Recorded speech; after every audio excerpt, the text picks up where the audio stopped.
This is UCLA Newsweek, December 1st, 2010. In this edition, pioneering telesurgery. So now you've introduced another level of complexity, if you will, but also another level of almost infinite capabilities. And reducing oxidative stress. So as a part of our normal metabolism, we generate oxidants just by breathing oxygen in and breathing carbon dioxide out. And in brief, Chancellor Gene Block on the DREAM Act, Congressman Henry Waxman visits campus, and more bad news for polar bears.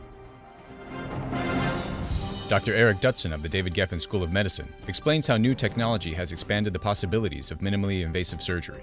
One of the key differences between minimally invasive surgery and classic open surgery is that instead of looking directly at the organs that I'm working on, as we would do in classic surgery, in minimally invasive surgery, everything that I see is on a TV screen. When you introduce the concept of robotics into it, you're introducing a computer between the instruments and the operating surgeon. So now you've introduced another level of complexity, if you will, but also another level of almost infinite capabilities. I have colleagues in Milan who I have known for years from my training in Europe. I was invited to be a visiting professor, if you will. Instead of having to fly out there, I was actually able to visit their laboratory with an Android-like robot, and through a webcam on my laptop, my face would show up on this Android's face screen, and I was able to telemanipulate the robot to walk around in the lab and look at each of the various stations and offer practical technical advice to the trainees as they were working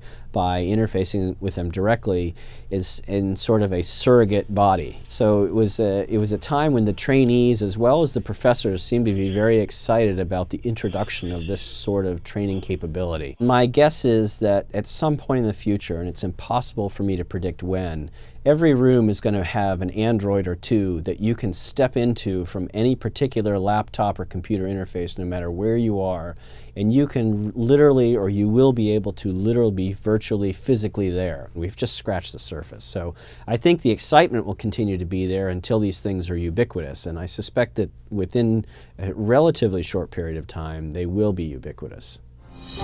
From the Department of Chemistry and Biochemistry, Catherine Clark talks about how science is shedding light on how we may be able to prevent oxidative stress in the human body. So as a part of our normal metabolism, we generate oxidants just by breathing oxygen in and breathing carbon dioxide out. Polyunsaturated fatty acids are the most vulnerable components because they contain these very susceptible hydrogen atoms, and they're readily abstracted and attacked by oxidants in cells. Lipids are essential components of our membranes because our membranes bound our cells, and the fatty acids provide sort of a fluid environment that allow transport and signaling.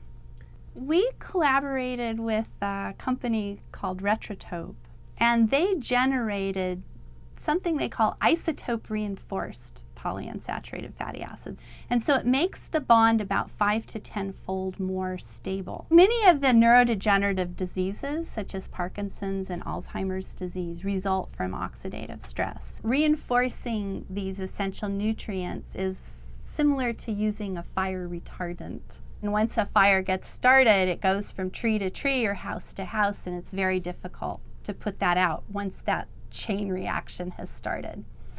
And so if you could reinforce the trees or the house with, say, a fire retardant material, then you'll actually be able to slow the progress of that fire or even prevent it from occurring in the first place.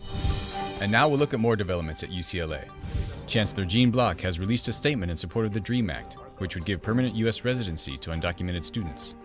Quoting the statement, "I've had numerous opportunities to meet UCLA's undocumented immigrant students, to learn more about the resolve to succeed as students and ultimately as citizens."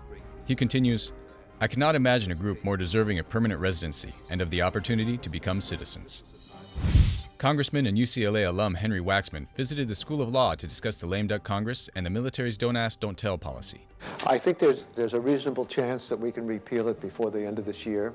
If he's able to stop it, then I think we may have a real problem in the future because it'll be hard to get the votes in the House with all the new Republicans, although it shouldn't be a partisan issue and hasn't been. for the most part. And it may be difficult for it to come up in the Senate if the chairman of the committee is refusing to bring it up. As polar bears lose habitat due to global warming, they will be forced southward in search of alternative food sources, where they will increasingly come into competition with grizzly bears. However, say biologists, the polar bear will have trouble adapting to the new diet, and their population is likely to dwindle even further. For more on these and other stories, please visit newsroom.ucla.edu and follow us on Twitter at UCLA Broadcast.